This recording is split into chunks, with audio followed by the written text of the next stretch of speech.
नंद बाबा ने सोचा कि अगर कंस को कर देने में नहीं जाऊंगा तो हो सकता है मेरे लाला के ऊपर कोई आपत्ति आ जाए। ऐसा विचार करके एक छगड़े पर दूध दही मक्खन जो था सबको रखा गया और रख करके नंद बाबा मथुरा की तरफ चले। गोपान गोकुल रक्षाया निरूप्य मथुरागतः नंद कंसस्य वार्षिक्यम करम दातु गुरुद्ध। कंस को वार्षिक कर देने के लिए नंद बाबा और गोप ग्वाल बाल की रक्षा के लिए मथुरा गए। मथुरा जब गए तो वहां पर वसुदेव जी को देखा। वसुदेव जी को देख करके नंद बाबा कह रहे हैं, अहो ते देवकी पुत्रा कंसे बवोहता एका वसिष्ठा भरजा कन्या सा दिवंगता। अहो ते देवकी पुत्रा, वसुदेव को देख करके नंद बाबा कह रहे हैं देवकी के जितने पुत्र थे सभी को कंस ने मार दिया। अरे बेचारी कन्या बची थी वो भी दिवंगत हो गई। वसुदेव और नंद बाबा से कुशल क्षेम हुआ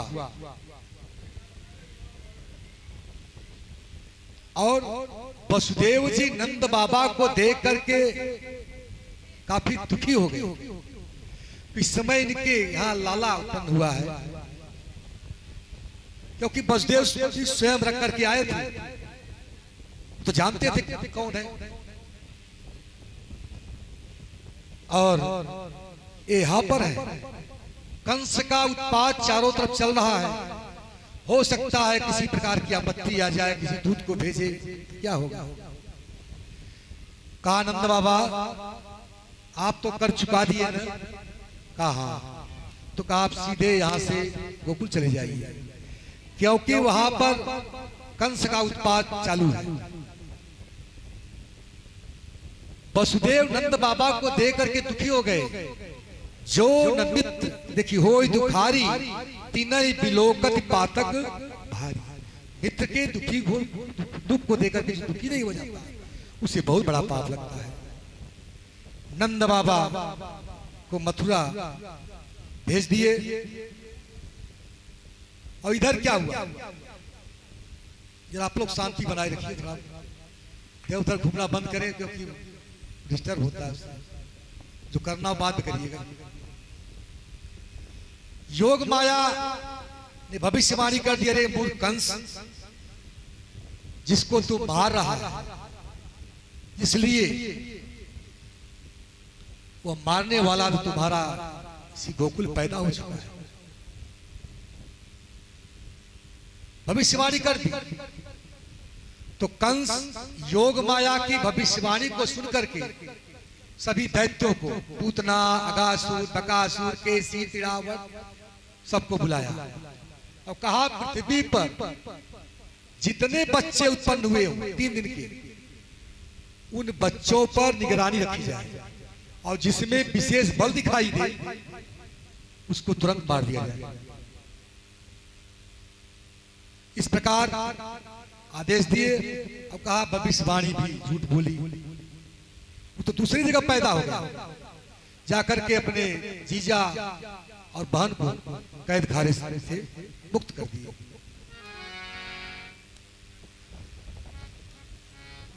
जब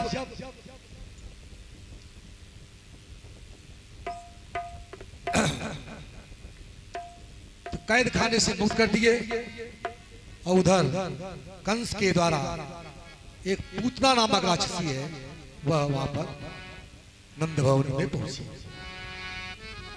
नंद अर्थात जीव, नंद अर्थात जीव जब हृदय रूपी गोकुल को छोड़ करके मथुरा अर्थात देह सुख में, देह दृष्टि में खो जाए, तब हृदय रूपी गोकुल में पूतना आ जाती है।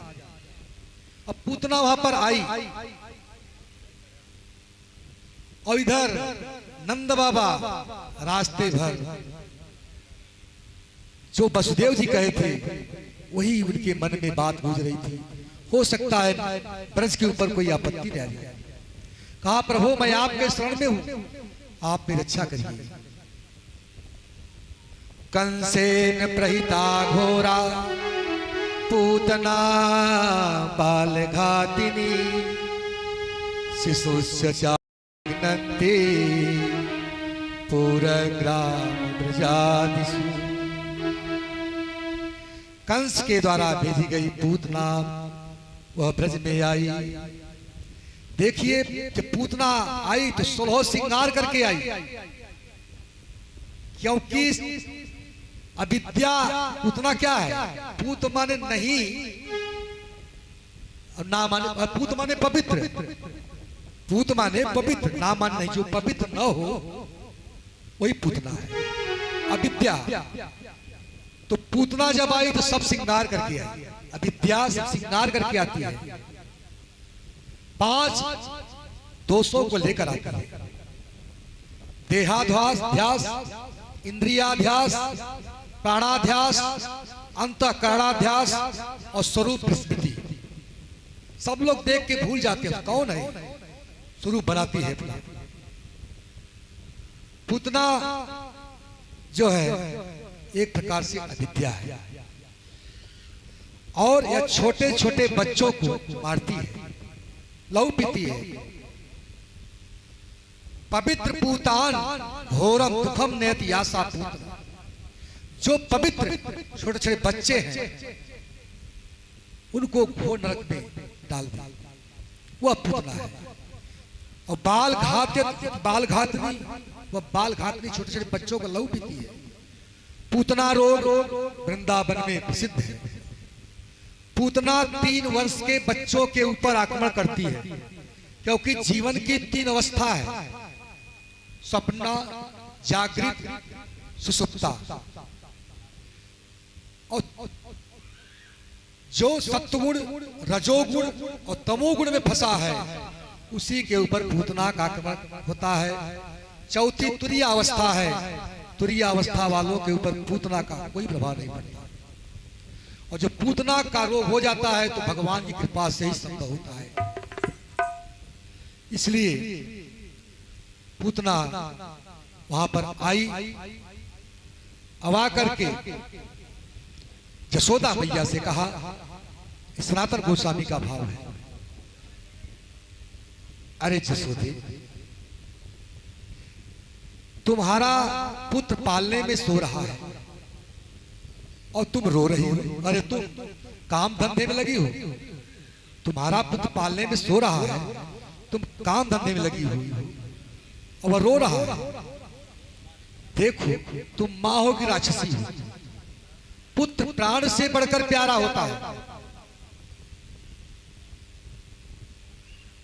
मैं सौभाग्य की अधिष्ठात्री देवी होकर के इसके रोने की आवाज को सुन करके मैं चली आई। जैसे सावन में, बसंत में माधवी लताएं खिल जाती हैं, जैसे बसंत में माधवी लताएं खिलती हैं, उसी तरह मैं भी प्रफुल्लित हो गई, देख के चली आई। पूतना 14 स्थानों पे बसती है। भगवान का जन्म हुआ अष्टमी को, और इधर छठी का दिन था। छठी के दिन सब उत्सव मना रहे थे, उसका फायदा उठाकर के पूतना आई। तो 8, 6, 14 स्थानों पर पूतना बसती है। इसीलिए कैकेयी ने राम के लिए 14 वर्ष का वनवास मांगा। तापस वेश विशेष उदासी 14 बरस राम वनवासी। कि 14 स्थानों पर जो रावण का निवास है, बसा हुआ है, उसके लिए 14 वर्ष तक भगवान राम तपस्या करेंगे, तब वह मारा जाएगा। तो पूतना वहां पर जसोदा मैया से कही, यशोदे तुम मां हो कि राक्षसी हो? राक्षसी पूतना और करे जसोदा मैया से। जसोदा मैया भी भ्रमित हो गई कि वो न हो इस सौभाग्य की देवी लक्ष्मी अगर मेरे पुत्र को यह दूध पिलाएगी तो उसका बल बढ़ेगा, सौभाग्य बढ़ेगा, शक्ति बढ़ेगी। वो कोई प्रतिकार नहीं किया, अपने काम धंधों में लगी रही और छोटा सा कन्हैया पालने में खेलता रहा। और इधर भगवान जब कृष्ण ने बाल रूप में पूतना को देखा तो अपनी आंखें बंद कर ली। यहां पर कई आचार्यों का अलग अलग भाव है, कुछ आचार्यों का भाव मैं दे रहा हूं। देखिए, पूतना है अविद्या। पूतना क्या है? अविद्या है। भगवान सोचे कि जब मैं पूतना को देखूंगा, मेरी दृष्टि पड़ेगी तो मेरे सामने तो अविद्या टिक नहीं सकती, इसलिए नष्ट हो जाएगी। यह श्रीपाद वल्लभाचार्य अपनी सुबुधरी टीका में लिखते हैं। इसलिए भगवान ने अपनी आंखें बंद कर लिया। दूसरा भाव, ये पूतना है क्या? यह पूतना बाल घातनी है, छोटे छोटे बच्चों को मारती है। ऐसे बाल घातनी का, जघन्यकृत करने वाली पूतना का मुख नहीं देखना चाहिए। भगवान ने सोचा कि मेरे उदर में संख्य ब्रह्मांड है, और संख्य ब्रह्मांड जब मैं विष पीऊंगा तो सब जीव घबरा जाएंगे। इसलिए अपना नेत्र बंद कर लिया कि हे भोलेनाथ, विष का भाग तो आपका है, आप पीजिए, मैं तो दूध पीऊंगा। भगवान बाल लीला में जब आए तो सबसे पहले स्त्री का ही मुठभेड़ हुआ। राम लीला में ताड़का मिली, त्रेता युग में, द्वापर में मिल गई पूतना। भगवान ने सोचा है माता का रूप बना के आई धात्री का, इसको मारना उचित नहीं है। मानो भगवान ने अपनी आंख बंद करके गोलोक में देखने लगे कि मैं मारूंगा तो अपनी माता गति दूंगा, तो गोलोक में कोई स्थान खाली है कि नहीं, वहां देखने लगे भगवान। भगवान के दोनों नेत्रों में सूर्य और चंद्रमा है, दाहिने में सूर्य, बाएं में चंद्रमा। तो भगवान ने सूर्य चंद्रमा ने कहा कि ये जो पापनी है ये मारने के लिए आई है। जो बड़े बड़े हंस, परमहंस, ब्रह्मा, शिव, सनकादि भी को पार नहीं पाते, इसलिए उनका मुख को देखना उचित नहीं है। देखिए, पूतना का मुख भगवान कृष्ण ने नहीं देखा, और उधर सुपनखा का मुख भगवान राम ने नहीं देखा, जबकि दोनों बाहर से बहुत सुंदर थी। भगवान अंदर की सुंदरता को देखते हैं। निर्मल मन जन सोमय पावा, मोह कपट छल सिद्ध न भावा। ये कपट लेकर आई ये दोनों, चाहे पूतना हो चाहे सुपनखा हो।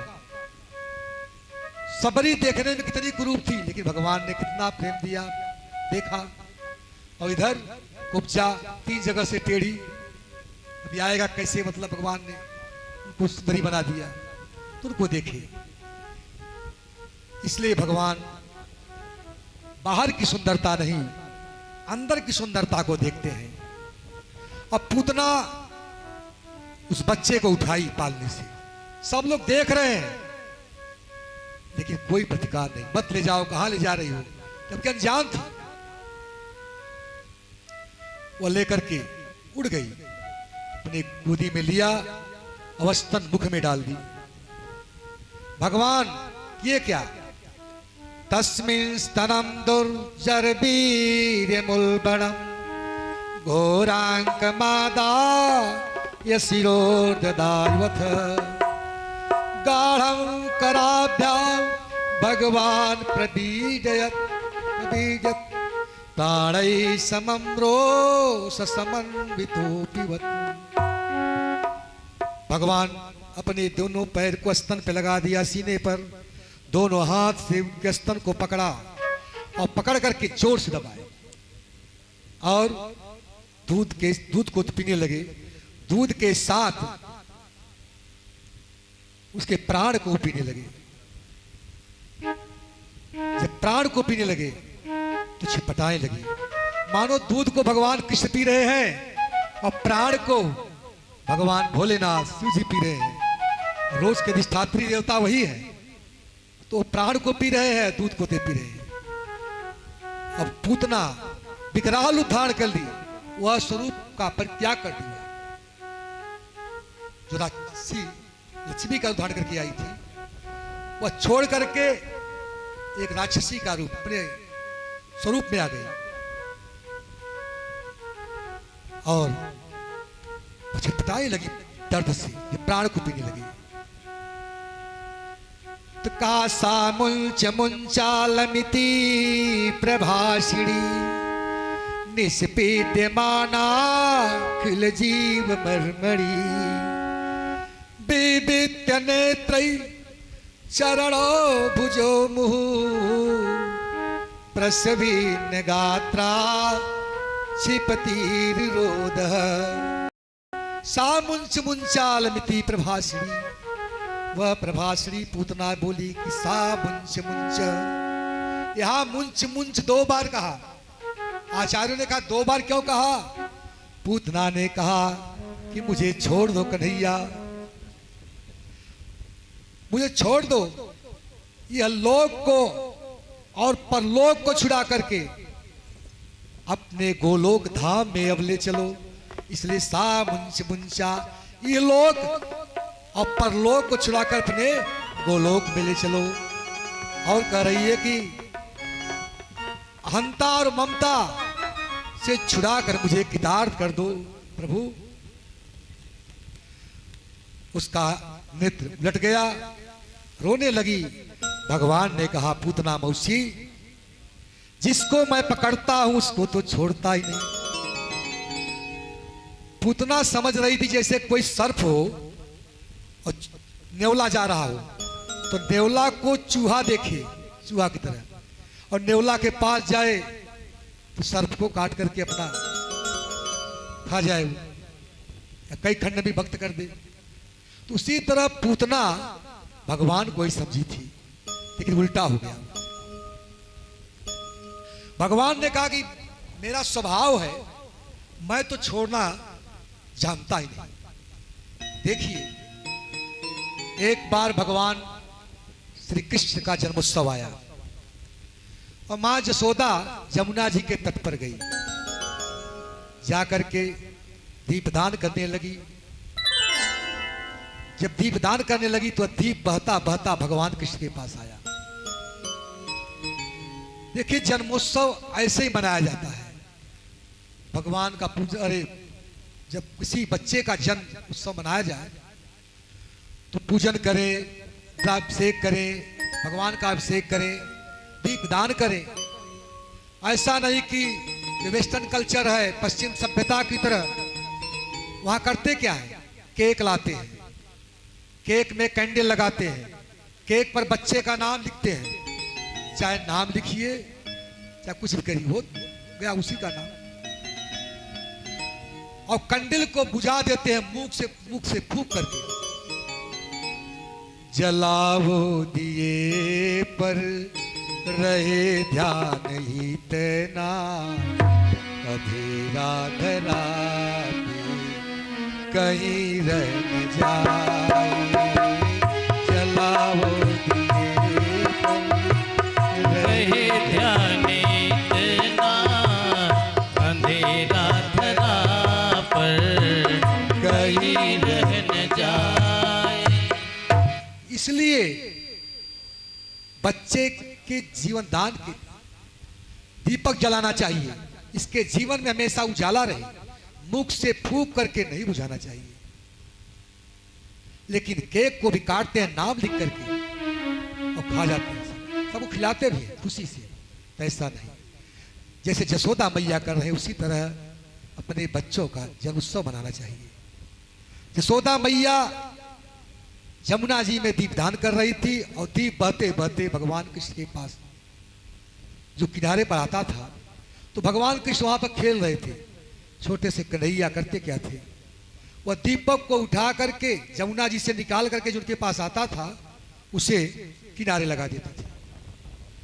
माँ जसोदा ने कहा, अरे लल्ला, अरे बेटा तू क्या कर रहा है? कहा माँ, जो मेरे पास आता है उसको किनारे लगा देता हूं। कहा किसको किसको किनारे लगाओगे? कहा जो मेरे पास आएगा। तो हे पूतना मैया, तुम मेरे पास आई हो इसलिए किनारा लगा करके छोड़ूंगा। दूसरा भाव है, भगवान रामचंद्र जी जब लंका पर चढ़ाई कर रहे थे उस समय सेतुबाद मिश्रम में पुल का निर्माण हो रहा था और सभी लोग एक पत्थर पर रा लिखते थे, एक पत्थर पर म लिखते थे। दोनों को सटा देते थे तो पत्थर तैरने लगता था। उसी समय एक गिलहरी भी आई। गिलहरी करती क्या थी, समुद्र में स्नान करती थी और बालू बा करके सुखाती थी।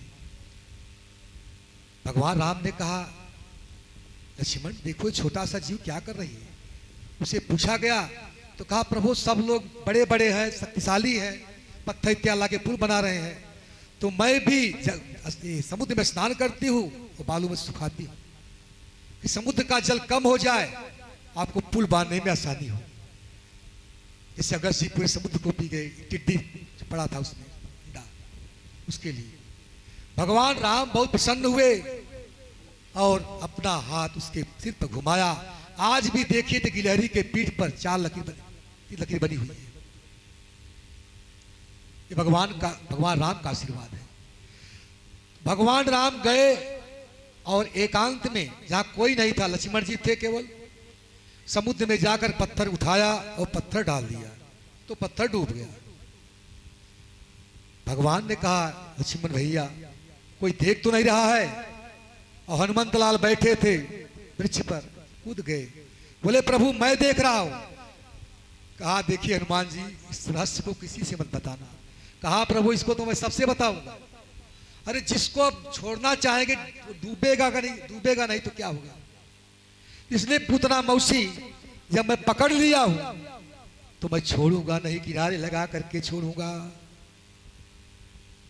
अब पूतना के प्राण को जब पी गए तो पूतना कंस के बगीचे में गिरी, जो 6 कोस का बगीचा था। और इधर जब देवता लोग देखे तो देवताओं ने कहा कि देखिए पूतना है विषांगिनी, भगवान है अमृतांगी। अगर अमृत भी विष से मिलता है तो विष बन जाता है, लेकिन देखिए भगवान का ऐश्वर्य है कि भगवान अपने अमृतांग जो भाव बने रहे उसको नहीं छोड़ा और विषांगनी को नहीं छोड़ी, इससे वो मारी गई। एक जगह सनातन गोस्वामी का भाव है कि अस्तनद्यस्य अस्तनयेव जीविका ददस्त्वयास सोमानने मम माया च पीतो म्रियते यदि त्वया किम वा ममाग स्वमेव कथ्यता। देखो पुत्रा, बच्चों का जीविका स्थान स्तन है, स्तन पी के बड़े होते हैं। तुम्हें शिक्षा से दिया है, तुम्हें बालकों का स्वभाव है स्तन पीना, तो मैं पी रहा हूं, उसमें चाहे तुम्हारे प्राण जाए चाहे कुछ भी जाए, मेरी गलती क्या है। ये पूतना थी कौन? पूतना राजा बलि की पौत्री रत्नावली, रत्नमाला इनका नाम था। रत्नमाला ने जब वामन भगवान को देखा, उनकी सुंदरता को देख करके मन में विचार किया, काश मेरा पुत्र होता तो मैं स्तनपान कराता। भगवान ने कहा, रत्नमाला तुम्हारी इच्छा पूर्ण हो। जब भगवान विराट रूप पकड़ करके वामन के सभी धन को छीन लिया, राज्य को छीन लिया, तो उस समय कहा ऐसे पुत्र को तो विष पिला के मार देना ठीक है। कहा वो भी इच्छा आपकी पूर्ण होगी। यही इच्छा पूर्ण हुई। और इधर ब्रज में चारों तरफ नंद बाबा, जसोदा मैया, बलराम, रोहिणी, इतने गोप गोपियां थे, सब रो रहे थे, पागल बन गए। मेरा कन्हैया कहाँ गया? अरे जिसका छठी का दिन का बच्चा गायब हो जाए उसकी क्या दशा होगी। सब रोते हुए चिल्लाते जा रहे थे।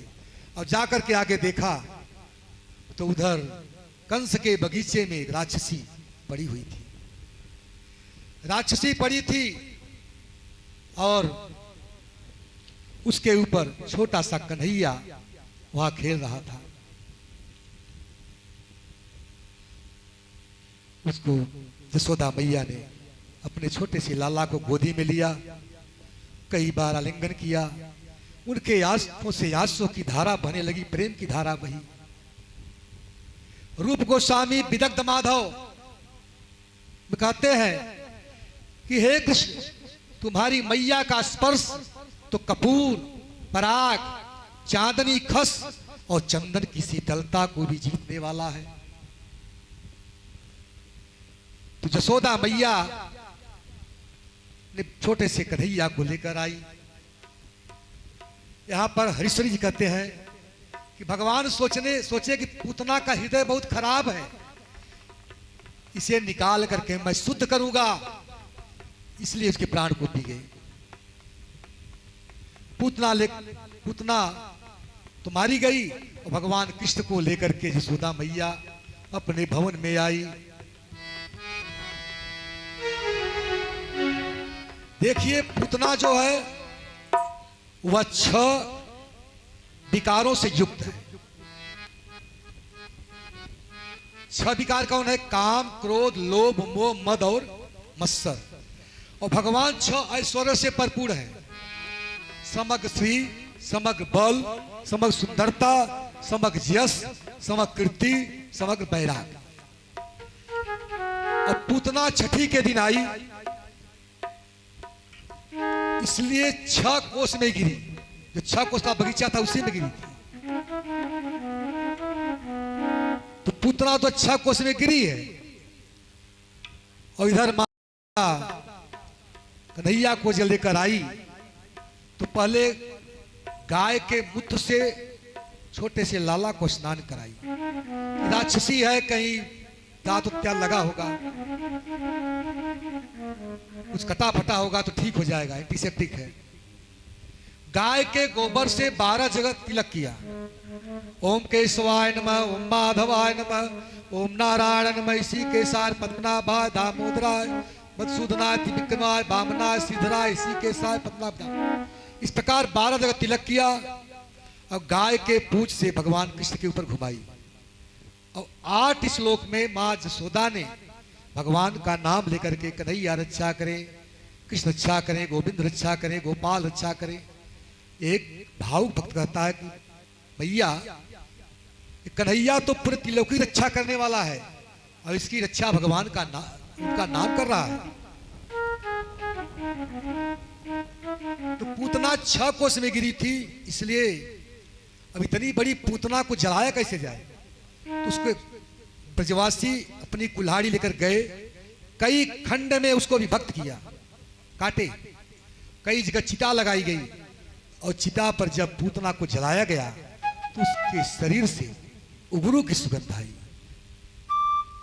जैसे गंगा में कर्मनाशा, गहबर में, गाजीपुर में कर्मनाशा नदी, जब लोग विचार में जाते थे तो लोग कहते थे कि भाई ये त्रिशंकु के लार से बनी है, अशुद्ध है। और कुछ भक्त ऐसे हैं जो कि घूम के आते हैं कि इसको पार न करना पड़े, नहीं तो कर्म का नाश हो जाएगा।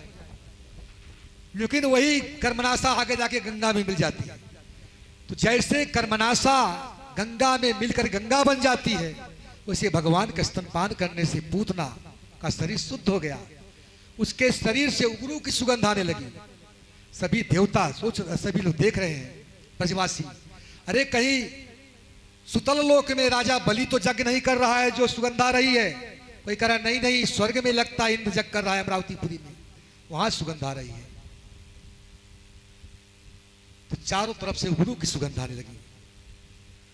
पूतना लोक बालग्नि राक्षसी रुधिरासना जिज्ञासयपि हरे स्तनम दत्वा सदगति। रुधिरासना थी, बाल हत्यारी थी, लेकिन भगवान ने उनका स्तन पान करके अपनी माता की गति को प्रदान किया। जनयव गुण प्रभु मानन काहू।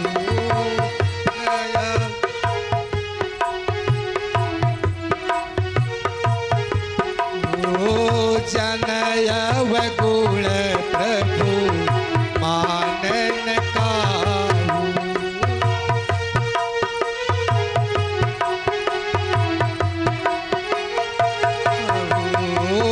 दीन बंधु अति मधुर स्वभाव।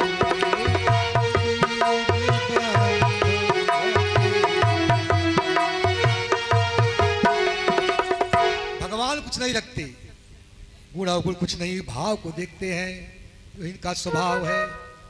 ऐसी कौन प्रभु की रीति, विरह हेतु पुनीत परिहर पावरी पर प्रीति।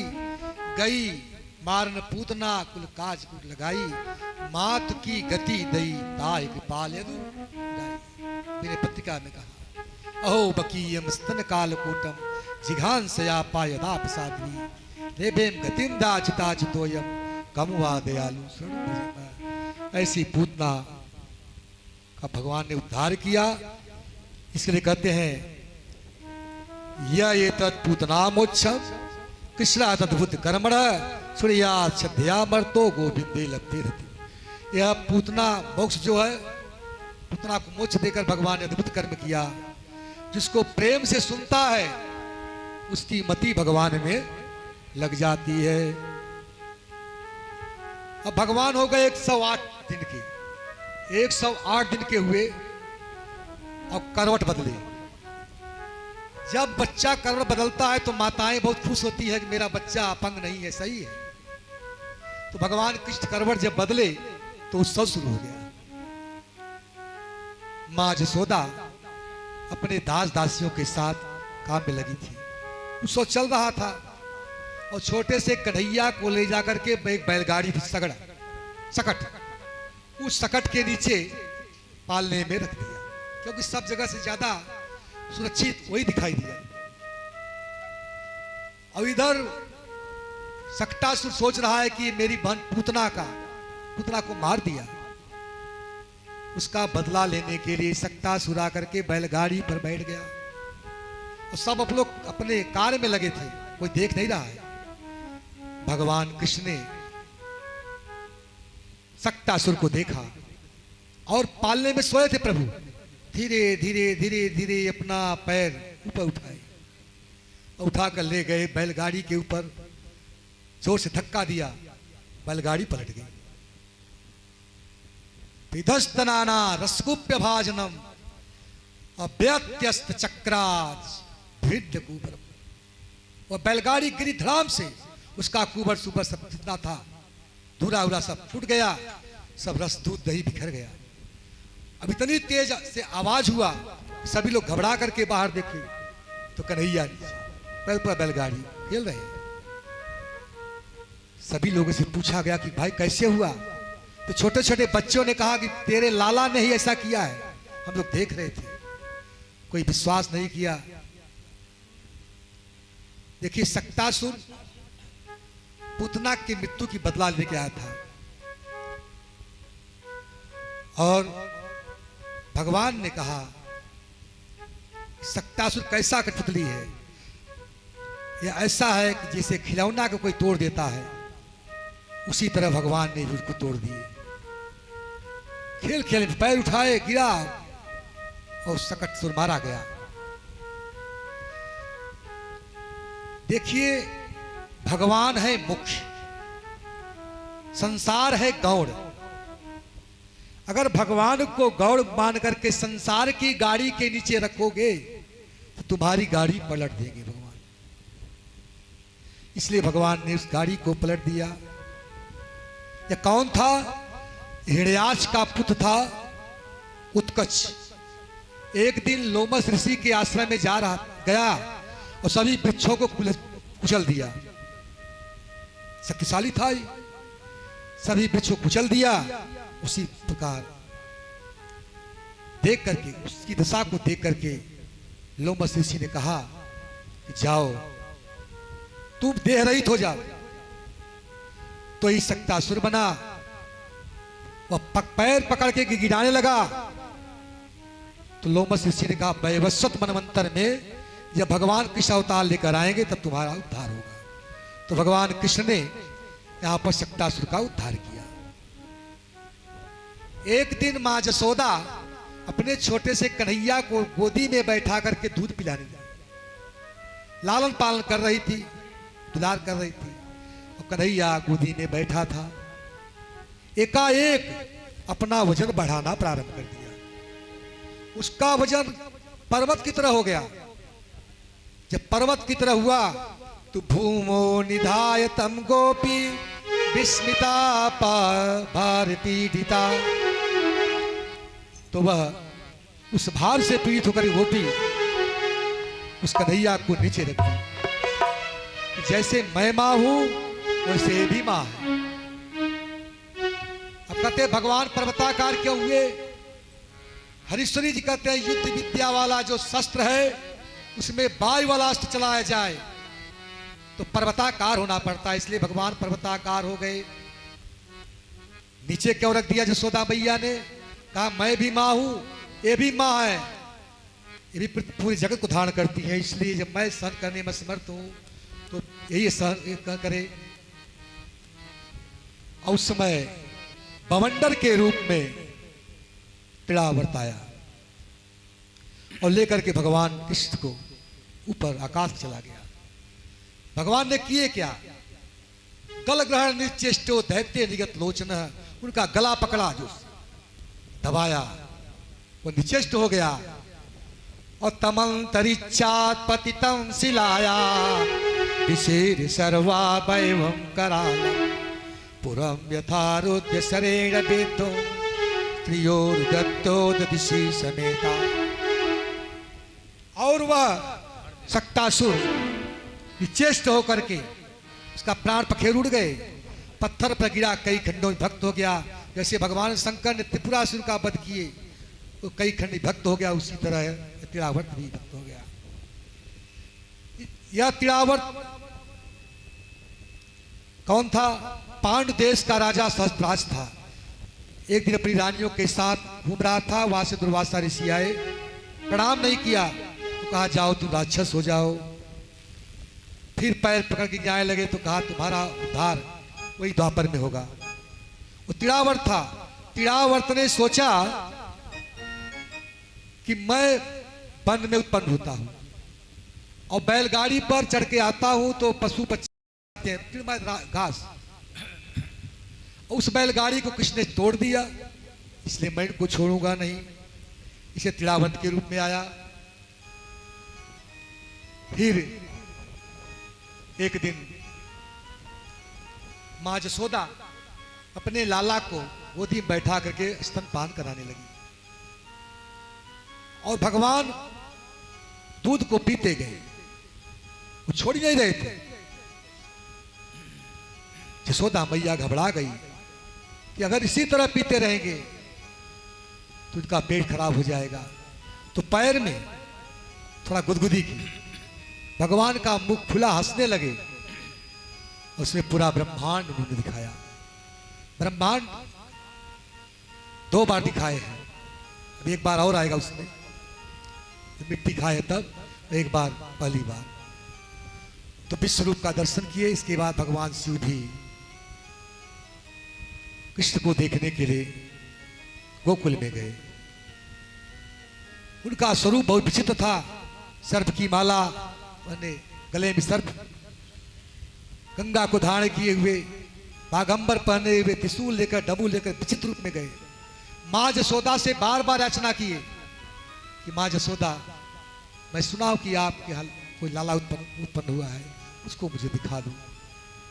मां जसोदा ने सोची इस स्वरूप को अगर मेरा छोटा सा बच्चा देखेगा तो डर जाएगा। बहुत प्रयास किए लेकिन नहीं दिखाई।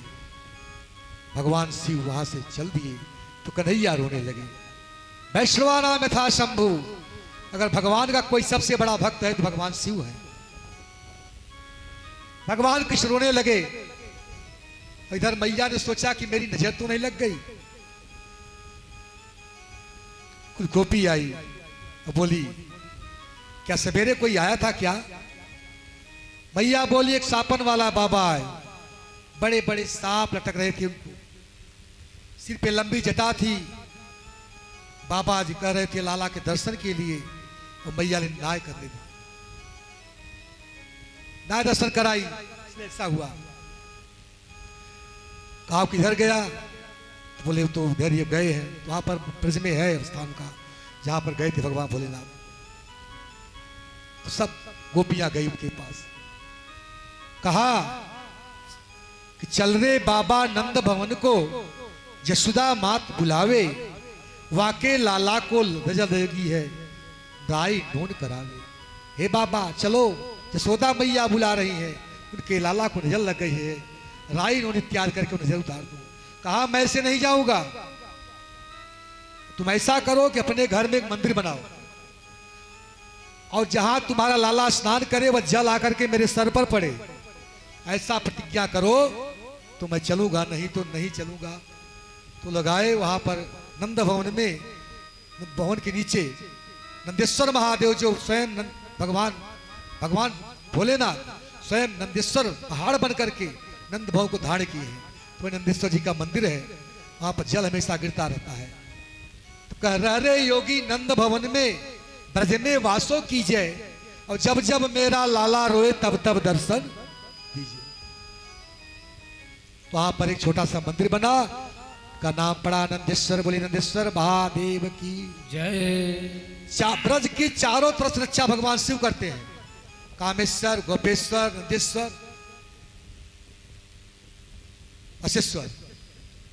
और ब्रज में भगवान शिव भी पहाड़ बनकर है नंदेश्वर के रूप में नंद भवन में, बरसाना में ब्रह्मा जी ब्रह्माचल पर्वत, और गिरिराज स्वयं विष्णु। एक दिन गर्गाचार मथुरा से घूमते घूमते गोकुल पहुंचे। गर्गाचार को देख करके नंद बाबा, यशोदा मैया, रोहिणी सब कहने लगे कि मेरा लाला थोड़ा बड़ा हो गया है, इनका नामकरण कर दीजिए। कहा देखिए मैं यदुवंशियों का गुरु हूं, यदु नाम आचार्य ख्याता शिव सर्वतः, मेरी ख्याति बहुत बड़ी है, मैं प्रसिद्ध हूं। सूतम मया संस्कृतम ते मंडते देवकी सुतम। अगर मैं तुम्हारे बेटे का नामकरण संस्कार करता हूं तो सभी लोग सोच जान जाएंगे कि यह यशोदा का नहीं देवकी का पुत्र है। यशोदा मैया नंद बाबा ने कहा हे गुरुदेव, इसका डर हमको भी है, इसलिए ऐसा करिए कि खीरक में कोई नहीं जानेगा। अब खीरक में चलिए गौशाला में, और केवल षष्ठीवाचन पूर्वक कोई प्रोग्राम नहीं होगा, इनका नामकरण संस्कार कर दीजिए। तो वहां पर यह प्रोग्राम निश्चित हुआ। यशोदा मैया बलराम जी को ली और रोहिणी भगवान कृष्ण को। तो गर्गाचार यशोदा मैया के गोदी में इशारा कर कह रहे हैं अयम ही रोहिणी पुत्रो रमयल सुई दो गुड़ई। ये जो है ये रोहिणी के पुत्र है, यशोदा मैजुल थी। इस सब को रमण करेंगे, आनंद प्रदान करेंगे। अवाक्यास्ते रामीति बलाधिक्यात बलम विधु। बल में सब ज्यादा रहेंगे, सबको रमण करेंगे, आनंदित करेंगे, इसलिए इनका नाम बलराम होगा। अब भगवान कृष्ण के नामकरण की बारी आई। जैसे भगवान राम जी का नामकरण किया जा रहा था, उसी तरह आज इनका भी नामकरण हो रहा है। अरे नाम करन करे अवसर जानी,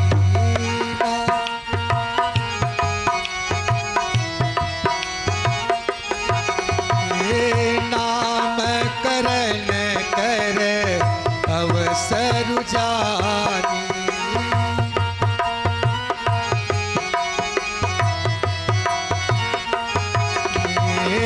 भूप बो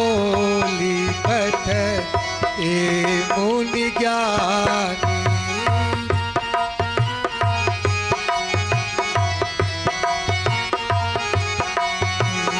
करी पूजा भूपति यस भाखा, करी पूजा।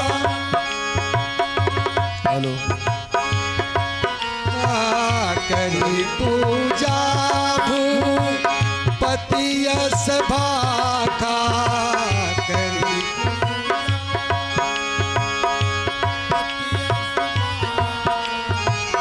हरिय नाम जो मुनि गुण राखा, हरिय नाम जो मुनि गुण राखा।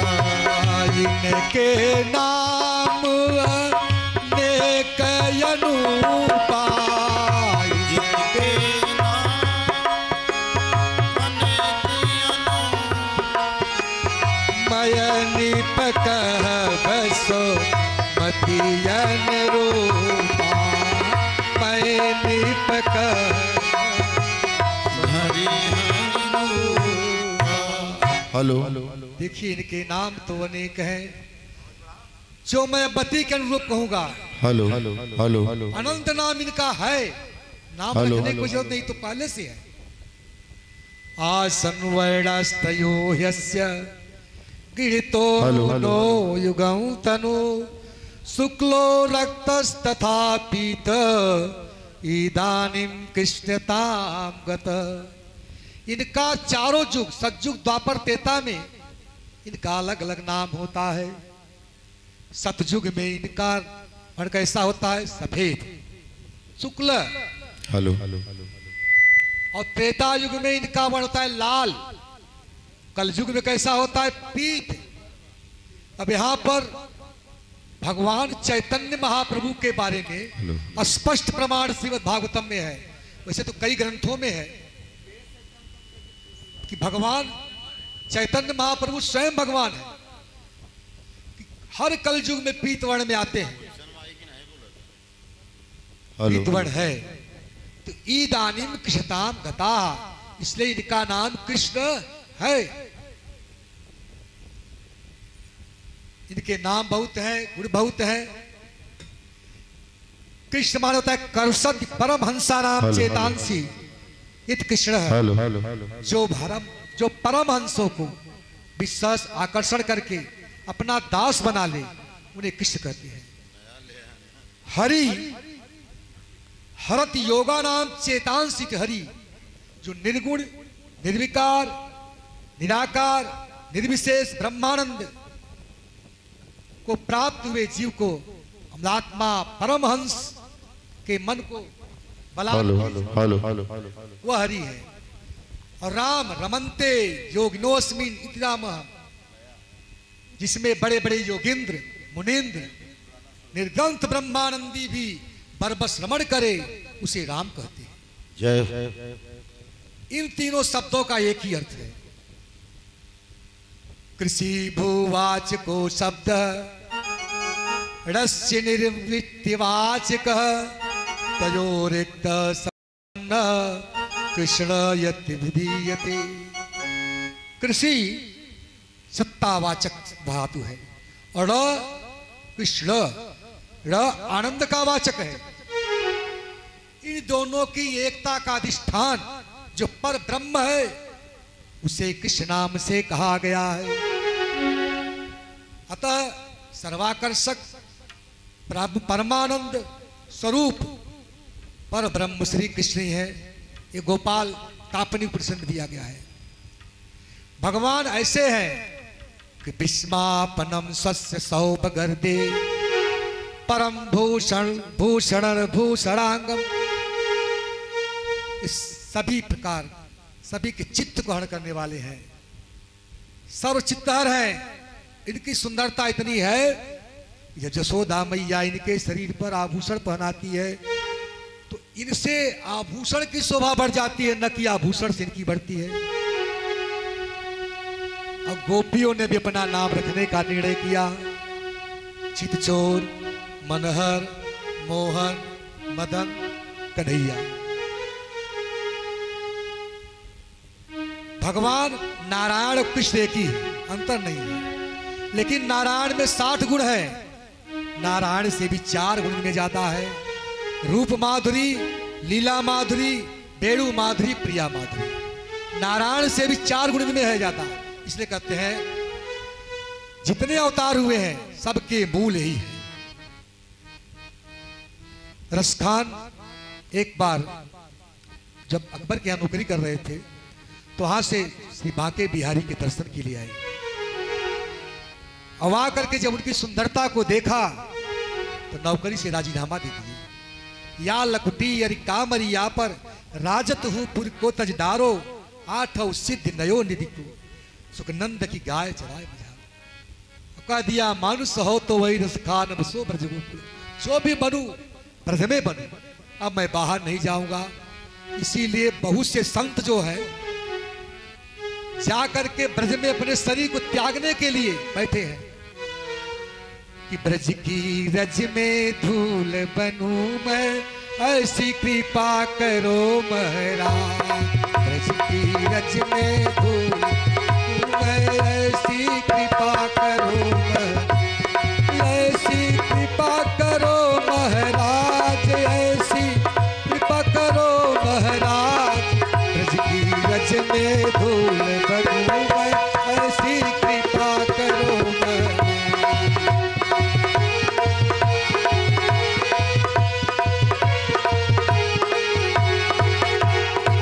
मैं ब्रज में रज बन जाऊं, इसलिए रस खान ने भी वहां पर राजीनामा दे दिया।